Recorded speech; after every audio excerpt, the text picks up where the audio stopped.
पुंज सत्पुरुष है, तह हंसन विश्राम।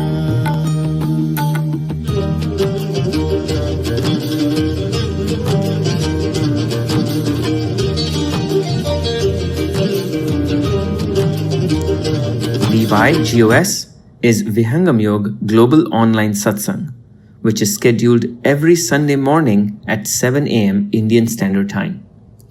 Those who would miss to attend the morning session can listen to the broadcast replay on Sunday evening at 4:30 p.m. Indian Standard Time.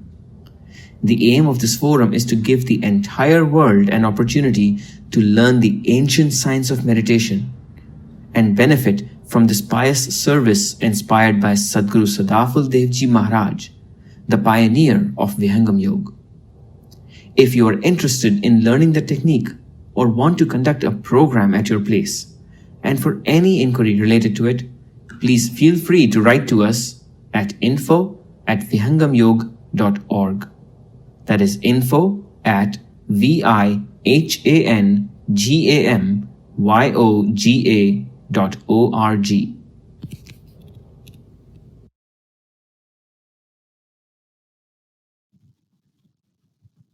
Good morning, good afternoon, good evening, and welcome to this session, the VY session, our special series on the Swarved. The Swarved, as our regular listeners would know, is an encyclopedia and a treasure trove of spiritual secrets, known only to those who have actually practiced and gone on the path of higher spirituality. It is, by all extent, it is a voluminous book with verses that spell out in great and lucid detail the journey of spirituality, and for those, no matter which movement or path they have followed over the years, if they are seeking a higher goal, a higher level, a higher truth, you would see that the Swarved has got everything spelt out in such lucid detail that it tells you the journey as if you were taking a spiritual journey in very well graded steps. You would understand the milestones you would achieve. You would understand how to go ahead, whom to be in touch with, and how to take this journey of yours forward, not into the unknown, but into a wonderful realm of spiritual secrets. Joining us today from Australia is Abhinav Kishorji. Welcome to this program, Abhinavji. Thank you, Raghavji. Thank you for the introduction. Great. Abhinavji is an engineer who works in the IT sector in Australia, and having interacted with him many a time in the recent past, I have a high regard for not just his authenticity, but his caliber, his immense understanding of the secrets of Swarved from a perspective of a practitioner. So thank you for joining us, Abhinavji. Also on this program would be Sonuji from Nepal. Sonuji has completed his Masters in Technology from the Indian Institute of Technology, Delhi. In case there are technical issues and Sonuji is unable to join, I'd like to apologize to you in advance. This is a global satsang, and as a technology platform, we do have issues in connectivity. We will be joined by Rekha ji from the United States.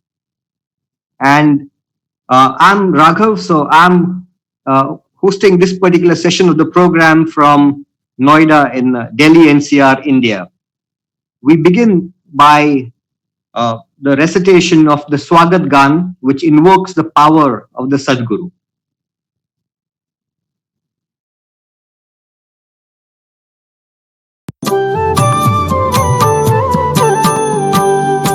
आज स्वागत नित्य गुरुवर संत शुभागम आइए, अध्यात्म विद्या दिव्य ज्योति सोमरस बरसाइए। दोष दुर्गुण दूर करके शुद्ध हंस बनाइए। भेद गम गति ज्ञान गर्जन शक्ति द्वार हटाइए। खुले द्वारा शब्द सागर भक्त जन अनहवाइए। जन सदा फल विश्व शिक्षक शान आन बचाइए, शान आन बचाइए।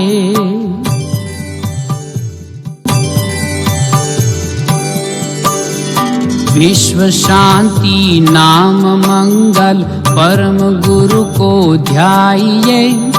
वर्ग द्वंद्व शांति दूर कर भाव भेद मिटाइए। सार्वभौम समष्टि सत्ता आत्मराज बनाइए। वेश भाषा भाव जगमय ज्ञान पर दर्शाइए। समृद्धि सुख शांति धरातल स्वर्ग भूमि बनाइए। विश्व शिक्षक जन सदा फल नीति स्वर अपनाइए, नीति स्वर अपनाइए।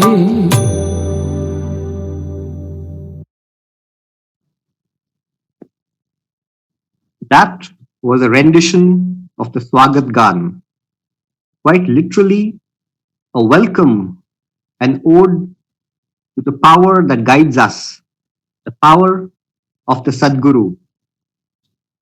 So it is a request, a humble request from us practitioners for that higher power deliver us from a state of darkness to a state of enlightenment, which would broadly mean self-realization, that is who we are, followed by realization of who the Sadguru is, and then finally realization of the Supreme Soul. It's a long journey, no doubt, but it's one that is full of great camaraderie, great goodwill, great fellowship.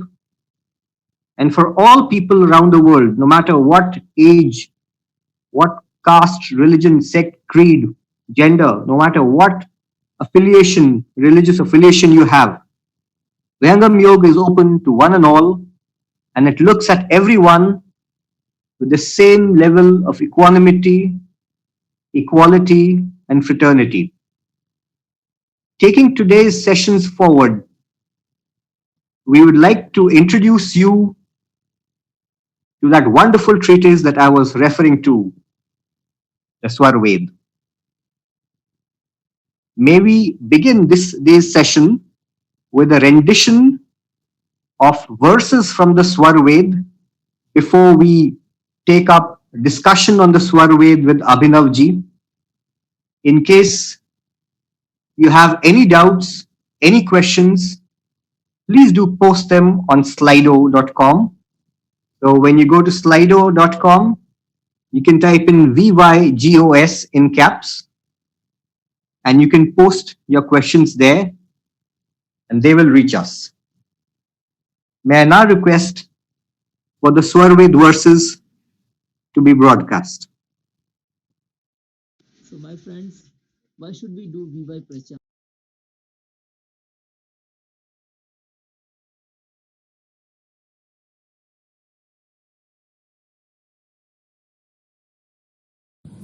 Jai Sadgurudev everyone, and thanks a lot for this opportunity. So here are a few couplets from the Canto 6 of Swarved, the encyclopedia of spirituality. Yoga yoga सब कोई कहे, योग न जाना कोई, अर्ध धार उरद चले, योग कहावे सोय. Everyone speaks of yoga, but nobody knows what yoga is in reality. When the conscious power of the soul, that is Surati, turns away from Prakriti and begins moving upward towards the conscious plane of the Lord, it is yoga in real sense. There are so many yogas now being practiced on the plane of Prakriti. Hatha Yoga, Raj Yoga, Mantra Yoga, Lay Yoga, and various sorts of mudras are not yogas at all, because through these, Surati of the soul does not reach the conscious zone. The last door of Prakriti opens with ease by means of Vihangam Yoga practice. Thereafter, the union, that is yoga of the soul with supreme entity beyond Prakriti, takes place. None but this is the only real form of yoga.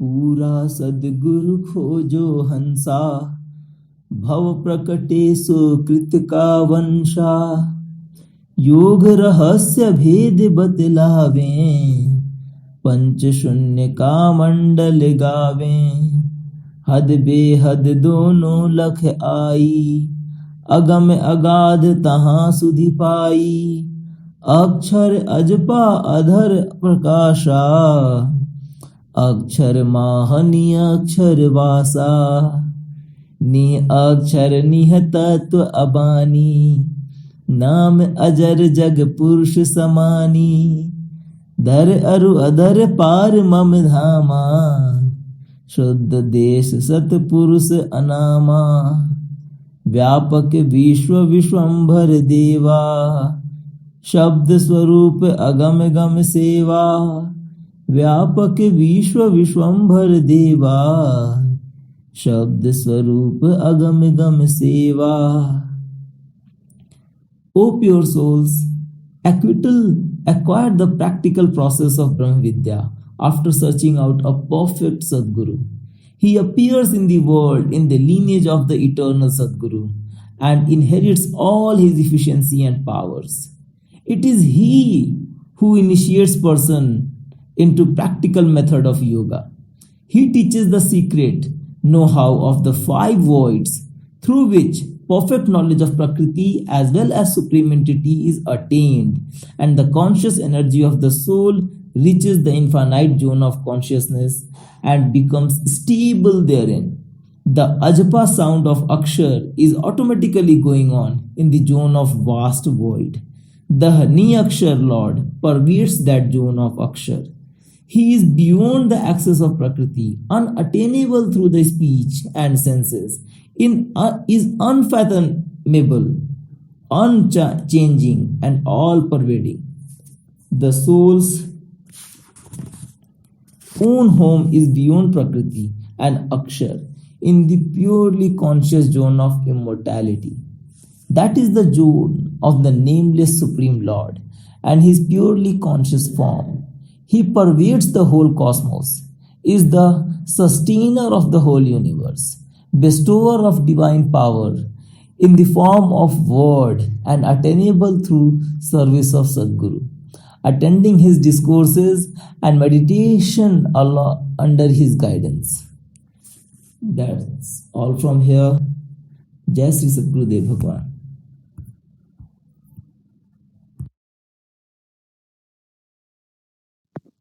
Thank you so much, Sonuji, for joining us from Nepal. A word in praise of Sonuji, if I may. So, Sonuji and us, we have had the opportunity to have worked together, to have sessions on Vihangam Yoga every week at the Indian Institute of Technology in Delhi. And it's been a wonderful experience there. I understand that we shall be introducing or restarting our sessions for the new academic session that has just started at IIT Delhi. So, Sonuji, thank you for having joined us from Nepal. We now move on to the next session, the next sub-session of this particular program, where we invoke the same Sadguru's energies, his blessings, in the form of music. The verse is set to music, which means in the Indian context, we call it a bhajan. In other countries, you may call them hymns. The idea is to invoke the power with great humility so that we are empowered, that we are energized, and that we are blessed, and that we can proceed on the path to greater understanding, greater self-realization. May I request for the bhajan to be played.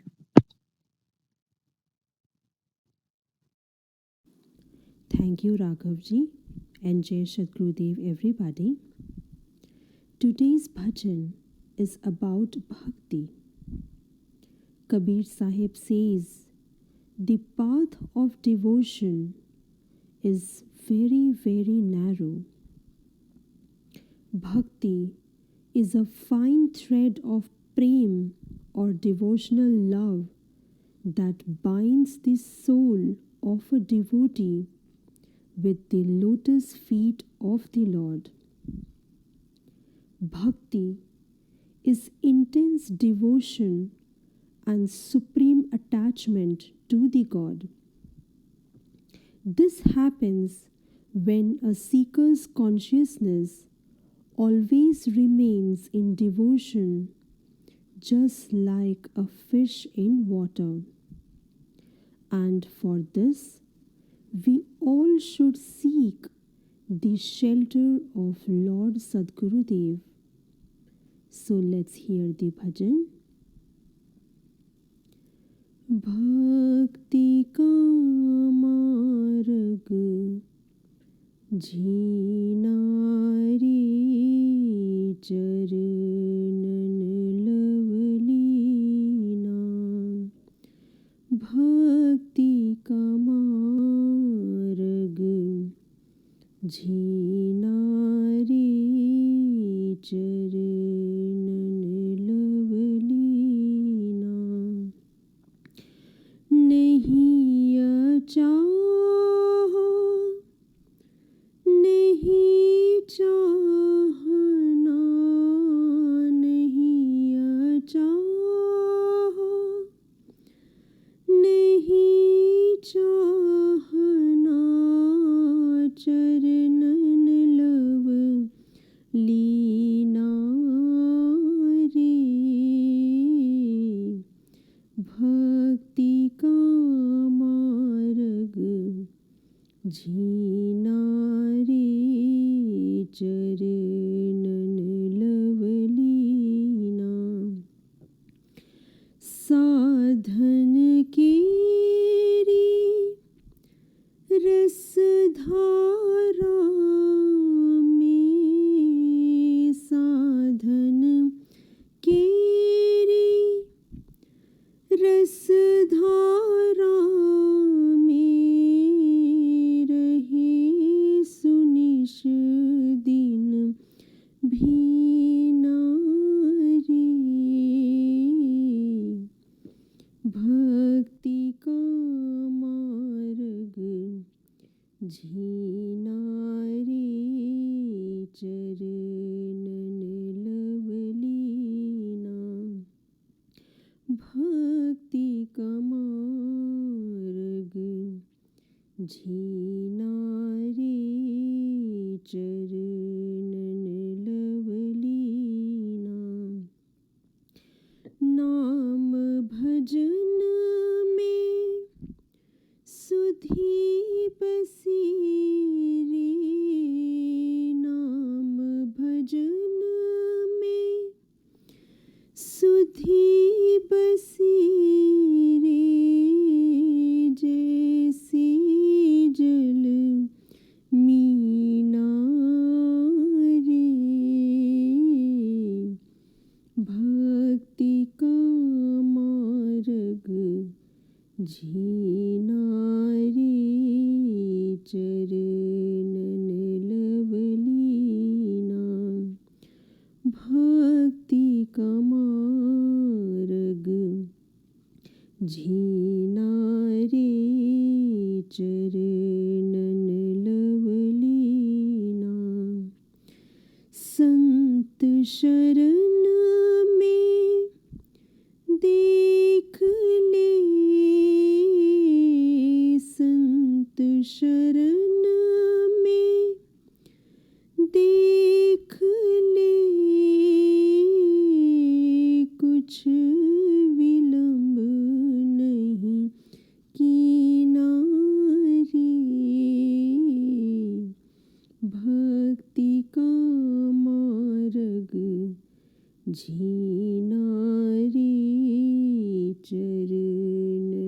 Lovlina भक्ति का मार्ग झीना रे चरणन लवलीना कहीं कबीर मत भक्ति का कहीं कबीर मत भक्ति का परगट कर लीना रे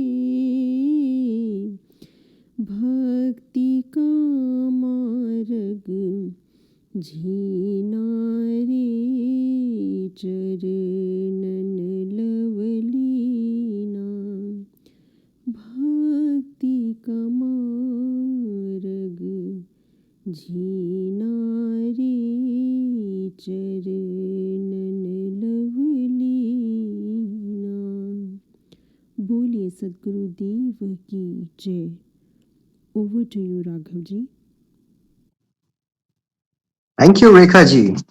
That was such a wonderful rendition of verses from, if I may ask a few, I think they must have been from Kabir Sahib's treasure trove of verses that are now so famous, and they are a guiding light.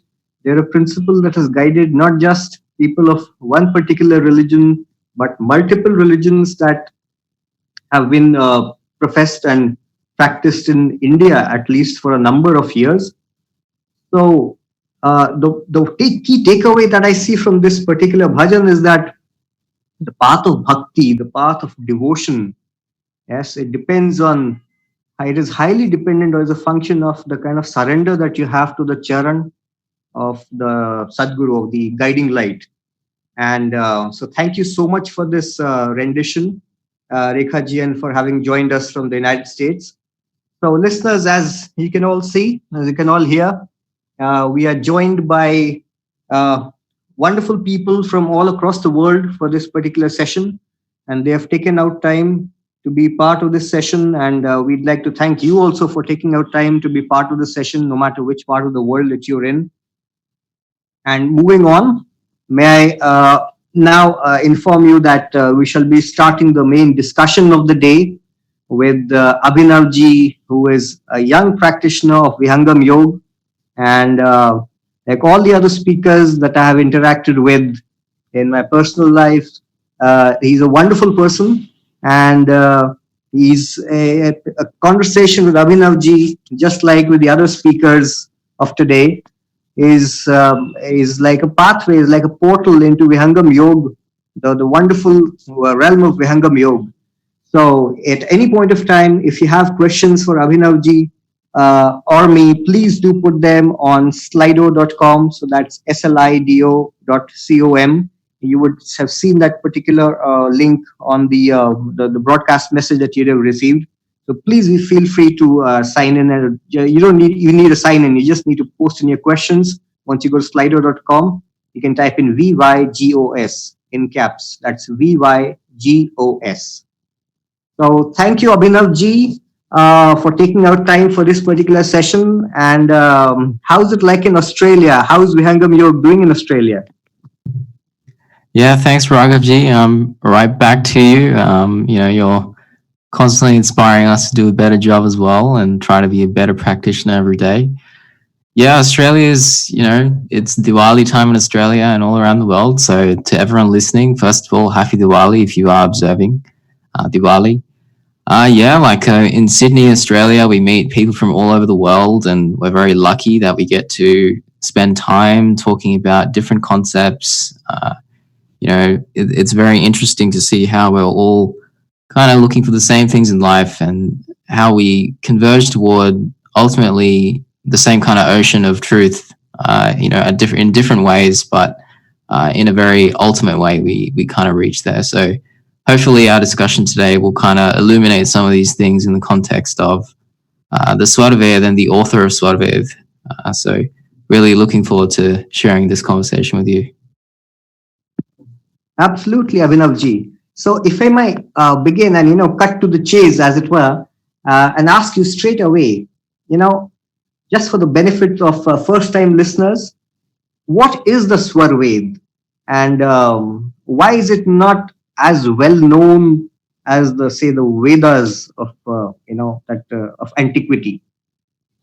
Sure. So it's a great question. And, for me personally, I started on my spiritual journey, let's say 10 years ago when, I sat in on a session about Vihangam Yoga, and I heard from a very good speaker and very experienced practitioner who goes by Gopal Rishiji. And he'll probably not like that I've exposed him as my first point of contact, but yeah, like so I sat in on a session which he delivered in Sydney, and at the time that kind of started a path for me personally where I started to dive into different books, from different books of the Indian philosophies to the Western philosophies, all whilst I was practicing Vihangam Yoga. And what I kind of started to notice was in my practice of Vihangam Yoga, the only book that really was resonating with me at one point was the Swarved. And I think it's not that the other books didn't resonate with me. It's that the Swarved resonated most strongly with the practice which I was doing. And I think that's a very key point for everyone listening to understand that the Swarved is a transcription of practical experience. So it's not an intellectual kind of undertaking. It's not something which you read. It's something which you experience. And if I could sort of try and understand, and look into why it's not more widely known, I would say it's because it's kind of, greatness begets greatness. Some of the most established people in different philosophies of yoga who have ultimately reached Vihangam Yoga, the path of Vihangam Yoga, when they read the Swarved, they can see how even one verse is kind of engrossed and encapsulating a lot of spiritual depth and a lot of experience. So the Swarved is a transcription of experience.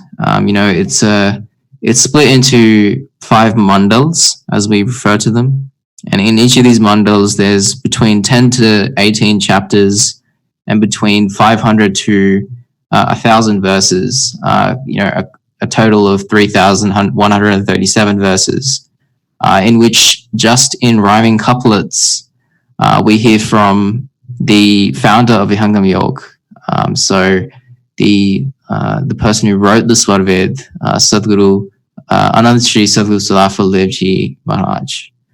And I guess as we go through this discussion, we'll be able to kind of, understand his journey better because, in order to understand the Swarved, we really need to understand the person who wrote the Swarved and why he wrote it. When we do studies of literature and philosophy, we first study the author, the composer, the context they wrote it in.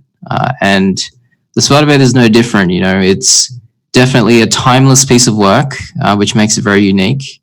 But it's also the person who wrote it, if you could call him a person, is utterly unique. And I think it's the uniqueness of all of these different things which make it difficult for it to kind of enter mass culture and popular culture, because it's a very specific journey for very specific kind of seeker. Under the ocean of Swarved, everyone can be present, but you have to experience it to really understand the depths of it, is what I would say. I don't know if you would agree. Oh, I agree with you fully, Abhinavji. Indeed, the Swarved looks like a manual from another dimension, as it were. And yeah, so if you really look at it that way, it's like the stairway to, for those seekers of the truth, I would think, once they, no matter which path, what meditation they've done earlier, if they've done a fair amount and they feel that they've hit a ceiling or that they're not advancing and they're looking for a breakthrough, I think the Swarved has immense opportunity. It gives them immense opportunity, and it empowers a person because it is so lucid in its detail. There is no way you can escape from what the Swarved, if you understand Hindi, of course, because it is essentially set in Hindi, and it's been translated into English, and you're part of it. So once the translations are complete, I'm sure we will gain more from the Swarved. So from an understanding of the Swarved. So understanding not just the depth that we have in the Swarved, we see that the author, so you've put it very succinctly and you've put it very correctly. So when we're looking at a great contextual treatise like the Swarved, which refers to the ultimate truth, and yet we need to understand in what context it was written before. For example, when I would hear about, long time ago, when I read the Swarved when I was in high school and I was initiated into Vihangam Yoga, I would come across, and my Hindi wasn't as good as it should have been, and probably still it isn't. But I would, for example, listen to the word or hear the word, read the word Purush. So you talk about Param Purush, you talk about references to the Purush, which have also come up on the session today. So I later understood when my mom informed me that Purush does not is not in any way related to gender. We're really talking about the soul, and or an entity like the soul. So Param Purush would be the supreme soul, and when you're referring to Purush, you're not referring to man, you're really referring to the soul. So these are the nuances that once we understand and once we appreciate, our understanding of the Swarved would be more complete. And based on our interactions earlier, I remember we had also discussed that, currently we talk about achieving mastery over a certain subject if you've done 10,000 hours of it. But if you could tell us what the master, what the author of the Swarved has done, what immense effort he's put in, so that we can get an idea of really, how much research or how much of his own practical experiences he has put into the Swarved. Yeah, I'm glad that you've mentioned that. If I could be honest, I feel the Swarved is an ultra compressed version of one person's experience, and it's universal and timeless experience. But the author of the Swarved has compressed, decades of spiritual experience into 3,000 verses. And I personally feel that we could probably write, entire books about the author himself. So if we were to really look at, who wrote the Swarved, he's our master, the founder of Vihangam Yoga, Anant, Shree, Sadguru Sadafal Devji Maharaj. And, what I'll try and do is kind of illustrate his journey over the next, maybe 5 minutes or so. Feel free to jump in at any point, Raghavji, if I maybe gloss over some points. But, the Sadguru Sadafal Devji Maharaj, he started his journey when he was very young. And we hear a lot of stories about spiritual masters who have left, positions of extreme privilege in society. So, kings and queens and royalty who, become very spiritually curious, and they leave behind a life of much wealth and much achievement, and they go to the jungle, they go to a master and they seek wisdom. Sadguru Sadafal Maharaj was a bit different in this regard. Obviously everyone has a different definition of what wealth is and what, achievements are. But he was from a very remote part of India, from a very small village, called Bakri in Balia, Uttar Pradesh. And, he didn't start with anything really. He didn't start with riches. He didn't start with much material achievements or anything like that. he just started with a very simple curiosity that, I want to know who the Supreme is and I want to be with him. And that was the only thing he had in his mind. He didn't have anything else in mind.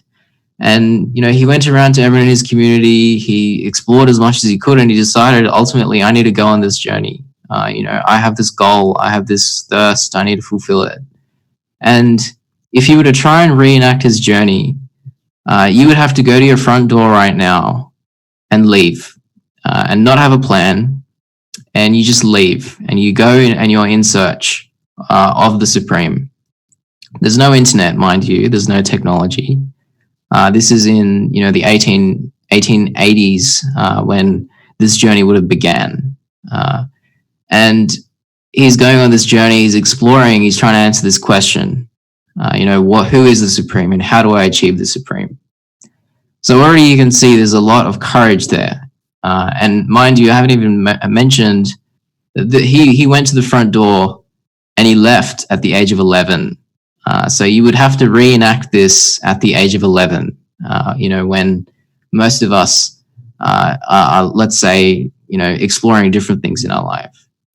So his journey began at that age, at that tender age. He went, to every master he could find in India. So he on foot, he would travel kilometers and kilometers seeking this knowledge. And he achieved Siddhi of many different disciplines. So Siddhi being a word which carries this connotation of mastery and also of, a certain, power, let's say. So if you achieve Siddhi in something, you achieve mastery of it and all of the powers which come with mastery of that thing. So he achieved Siddhi of many things. He practiced many different disciplines. Asana, which is the practice of, physical exercises. Pranayams, which is exercises focused on the life forces, the pranas. Different mul bandhs, mudras, different yogs. He mastered each and every one of these. And, he reached this state where he had all these different things in his availability. He was harmonized with the laws of Prakriti, and he could evoke certain things as, people of these disciplines can. And, a short anecdote which we hear as practitioners is, in one of these practices, he would be asked to chant a mantra millions of times, and he would, chant it an order of magnitude more, hundreds of millions of times. And he'd attained all these things, but he still wasn't content. And at this point, we really have to ask ourselves, what kind of person is this? Why is he doing this? And it's all the same as where he began. His goal was very clear, and he had a clear desire to reach that goal. And if I could just pause for a moment, I've had the distinct pleasure of listening to different discourses from the current, lineage of Sadguru in Vihangam Yoga, Sadguru Swatantra Devji Maharaj. And he explains to us that there's three kinds of people in the world. And while I'm saying this, I'm kind of reflecting on myself as well. And what he says is that there's three kinds of people. One, the kind of person who never starts something that is good for them. So they never reach that point. They only, let's say, kind of disturb themselves in things which they know aren't necessarily good for them, but they continue on that path. The second is people who start good things, but as soon as there's an obstacle, they stop. So, they start on a path, and as soon as something comes in the way, they stop pursuing that path. And, if I was to be honest, that's been me many times. And the third is the kind of person who, if they choose a path, they stick with it to the end. And this third kind of person is known as a Mahatma. There's that word Mahatma, if you're of, Indian background, and even if you are not, Mahatma Gandhi is a great example as well of a person who was determined till the very end. So at this point, we kind of see that, Sadguru Sadafal Maharaj is really this third kind of person. He's continuing to pursue his path, and he's not content, even though he's achieving all these different things. And, you know, as he proceeded on this journey, you know, one day he's meditating and he has an experience where, you know, an effulgent voice tells him that, you know, with these practices, you will never reach the Supreme.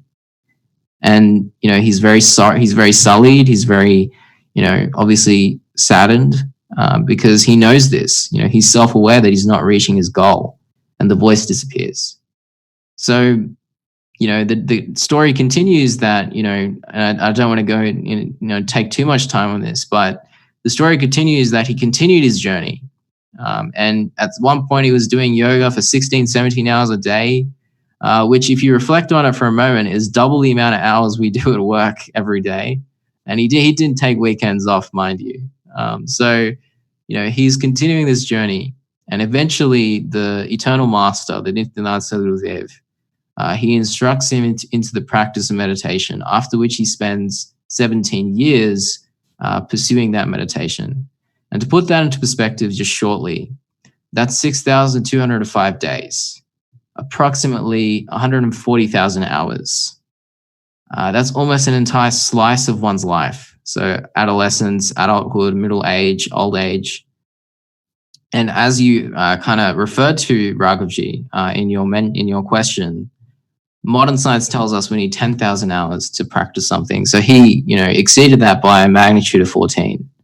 And, you know, that's just looking at the numbers very roughly. I kind of had to as a practicing engineer. And it's difficult also to equate a moment of time in spiritual experience with a moment of time in the physical world, mind you. So, you know, it's an immense amount of time. And some of you may think it's obsession, but really the right word here would be determination of a yogi.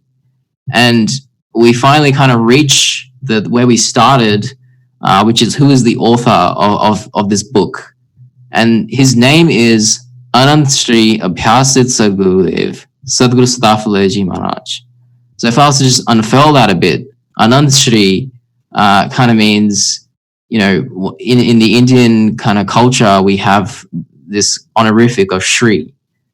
And if you go Shree, you say, you know, you're showing even double the respect, let's say. And if you go Anant Shree, that is, you know, limitless Shrees before his name. So it's kind of capturing this unending reverence for where he reached. And throughout his life, he was referred to as a Mahatma, a Maharshi, an Avadhut, Fakir, Sant, and finally Anant Shree. So that's kind of capturing the first part of his name. Then we have Abhyas Siddh. Abhyas meaning practice. Siddh meaning a person who's achieved siddhi, who's achieved mastery of something, as I alluded to earlier. And, you know, Abhyas Siddh, to my interpretation and understanding, means a person who's achieved mastery over the process of practice itself. So what this means is he can go to any path in the world, and on the basis of practice, because he's acquired siddhi of practice itself, he can achieve mastery of any skill in the world. And if you look at the numbers, 107 billion people have existed in the physical world since the dawn of time, if you estimate it. And that doesn't even include all the innumerable souls who have not achieved a body. And of all of these people who have come into existence and who have not come into existence, there's only one such person who has achieved this name of Abhyas Siddh. And that is Sadguru Sadafal Maharaj. So what this really brings out is the uniqueness of his determination. And it's not even the uniqueness, it's the oneness, because there is no other person or soul who has achieved this.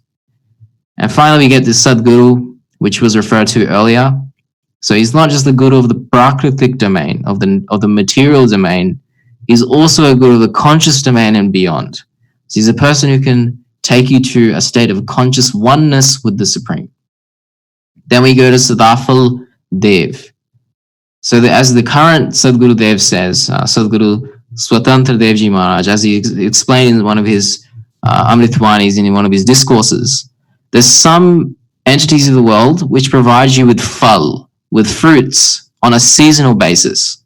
So, you go to some trees, they will grow their fruits in certain parts of the year. And similarly, different gods and goddesses as well. We pray to them for specific things. But here we have a Sadguru, an entity whose name is Sadafal. So a person who can provide you with all fruits at all times. So that is another point of uniqueness. And then we have Maharaj, which is, if you look at Indian history as well, this word is used a lot. A great king, one who stands above all. So an arbiter of the highest spiritual status. So, it's important to understand this is referring to his spiritual status, in that he stands above one and all. So this person, if you look at every word in this name, it's very particular and very specific, and it really brings out who the author of the Swarved is, which is where we started with this. Bit of a long journey, but yeah. Yes, indeed, Abhinavji. So the interesting part is, from what I have understood from a study of the history of Sadguru Sadafal Devji Maharaj's lineage, was that he was born into a family that had great distinguished accomplishments of yogis having been born at various stages, and into this particular lineage he was born. So there's a great legacy of knowledge, of devotion that was there in his family, and that he took this up at such a young age, and that he was so very different from other children of his age, in that he had great maturity, and he would conduct sessions in which he would give discourses much before he gained the authority of the Sadguru. So right from his very childhood, he was a very different child, one who was bent on spiritual pursuits, and who would also have these inclinations that became more in depth at as time progressed. And just like you put it so very well, I understand that in his years of penance, he would go into such deep penance that for days and days and days, and even months on end, he would be in this advanced stage of meditation, where you would have, I understand that even, snakes have bitten him, but there has been no change to him at all. And even their poison was completely rendered infectious and completely worthless. And so that is that level of meditation that he's been into for so many elongated periods of time. What would you think about this, Abhinavji? Would you agree with this?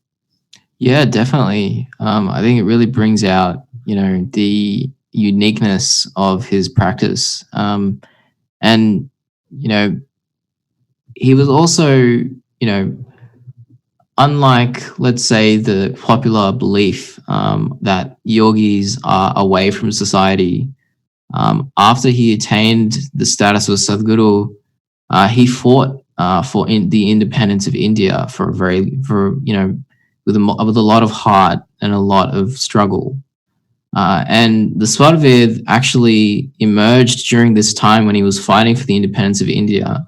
So he developed the framework for Swarved between the 22nd of December 1920 to the 12th of October 1922. And then from there, he would go to the different points where he meditated, and he started to write this book called the Swarved and put it together.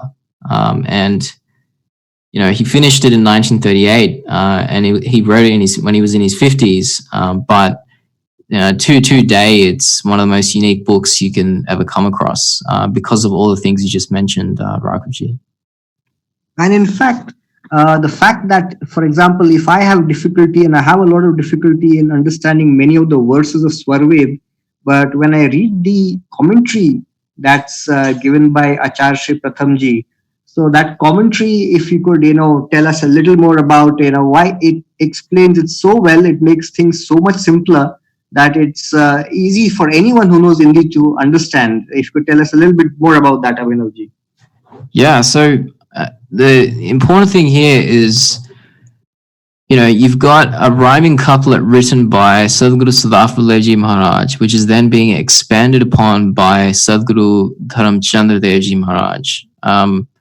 So it's Sadhguru's kind of invoking their own experiences. And that is the key point. And just as you mentioned, like the commentary is very much in accessible Hindi. For myself, I haven't had an education in Hindi, but as I try and work through it, I'm able to sort of get there, like slowly, I'm able to get there. And the Swarved covers topics all the way from top to bottom. So, the mind and Brahm, the soul, Akshar Brahm, Sadguru, the supreme, time, Sushman, Kundalini, stages of meditation, the reverberating words, birth and death, salvation, worship, goals of human life, everything is in there.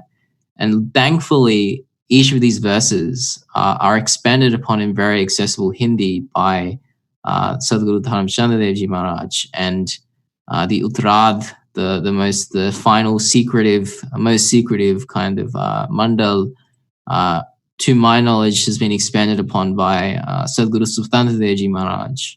So, we're in very experienced hands, thankfully. These are people, if you call them people, these are individuals who have these experiences in front of them. Absolutely. And the best part is that the Uttararth is available in English, and we have copies of it in various parts of the world. So people who want to understand Vihangam Yoga from a much deeper perspective can obtain a copy of the Uttararth. And it's a wonderful journey because it encapsulates, it summarizes, or it takes into grasp many of the key points of the Swarved, of the larger Swarved itself. So that is a good starting point also for advanced practitioners who are able to fathom something of spirituality, but really haven't gone into the great depth that they've always wanted to. Taking now this particular session, Abhinavji, forward for listeners who joined in a little late. So this is part of a five-part series on the Swarved, which is the Encyclopedia of Spiritual Secrets that we are discussing, that was authored by Sri Sadguru Sadafal Devji Maharaj. And discussing this, I've been joined by Abhinavji from Australia. So as you have already heard in our previous sessions, the Swarved is that guiding book that gives you a very practical and a demonstrative understanding, a very calibrated understanding of what spirituality is. Unlike, in others, I have great respect for other practitioners and other teachers, but I understand that when a particular question is put to them on a higher spiritual plane, and you expect an authoritative answer, the answers that we get from so many other teachers is very wishy-washy. They completely take the context out of the question, and you realize that they have not really answered your question. But today, even if you put this question to the Swarved on a particular spiritual point, that I have had, say, for example, such spiritual experiences, how do I go further? Or what do these spiritual experiences mean? Or what is nature? What is the Supreme Soul? And, why should I be doing it? Who is the Sadguru? Who is the Sadguru, and how does this journey really play out?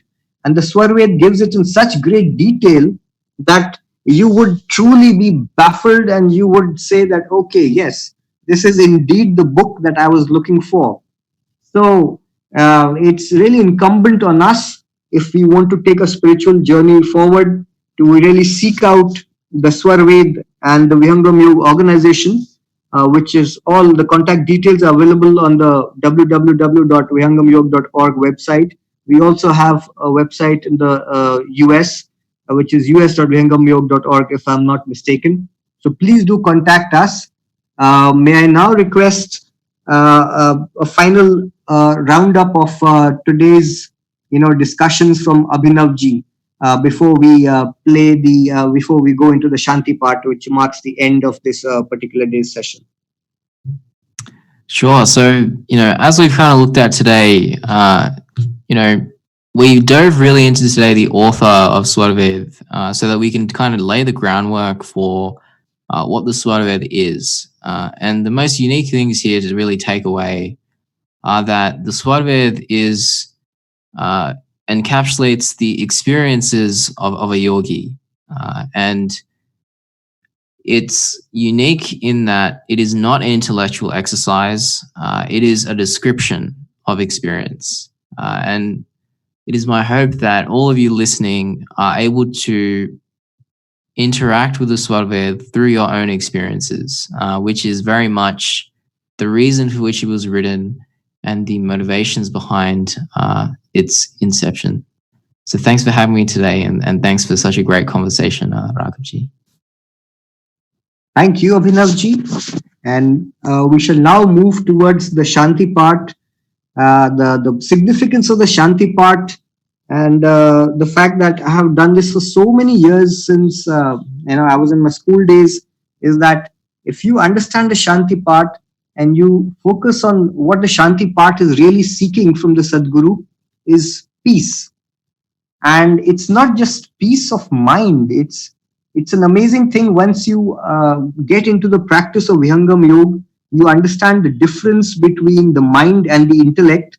And we shall cover such things, such concepts in later sessions of this particular 5-part series. But it gives you such immense tranquility that it enables you to have a control or del on your life. You can break away from whatever is completely bothering you, and it gives you that Shanti, that peace to get on to back into your life with greater vigor. So here, for all you listeners, is this wonderful Shanti part.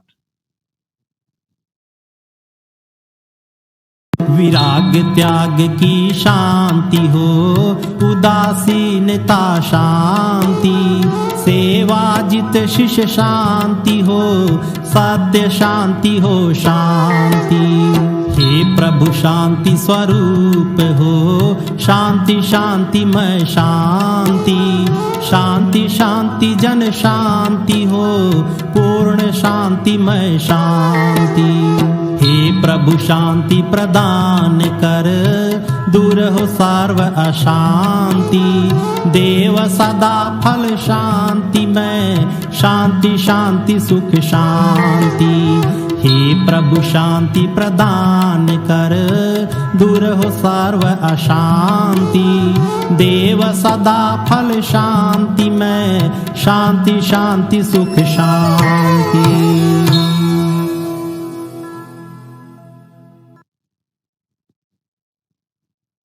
That encapsulates the first of the 5-part series on the Swarved, a treasure trove of spiritual secrets, that was authored by an immensely gifted soul, super soul, you could say, Shri Sadguru Sadafal Devji, who was the first of the current lineage of Sadgurus, and he was born into an accomplished family of yogis, of Rajarshis. He had great accomplished yogis and saints such as Rajarshi Baba Lalji Rao in his family as his ancestors. They had illustrious sages such as Jangli Baba, Nath Baba, and Bulaki Das Baba. So for all people of those who are interested in knowing the antiquity of this particular concept of what is illustrated in the Swarved, it comes to us from a very empowered family that has had many accomplished yogis, and amongst, I would humbly put it that amongst the greatest of them would be Sadguru Sadafal Devji Maharaj. And once a particular exalted status of a Sadguru is reached, all Sadgurus really are one and the same, and there is no distinction between any of them. The Sadguru himself has authored the Swarved, this wonderful encyclopedia of spiritual secrets, and a Sadguru has then gone on to explain these spiritual secrets. So that is, his son has explained the spiritual secrets in such great lucid depth that for all of us who have questions that are unanswered, you can find the answers most probably in the Swarved. If you stay with us in this series, we hope to explore this further. Thank you so much then, ladies and gentlemen, for joining us from whichever part of the world that you are in, and wish you a wonderful evening or a great day ahead. Thank you.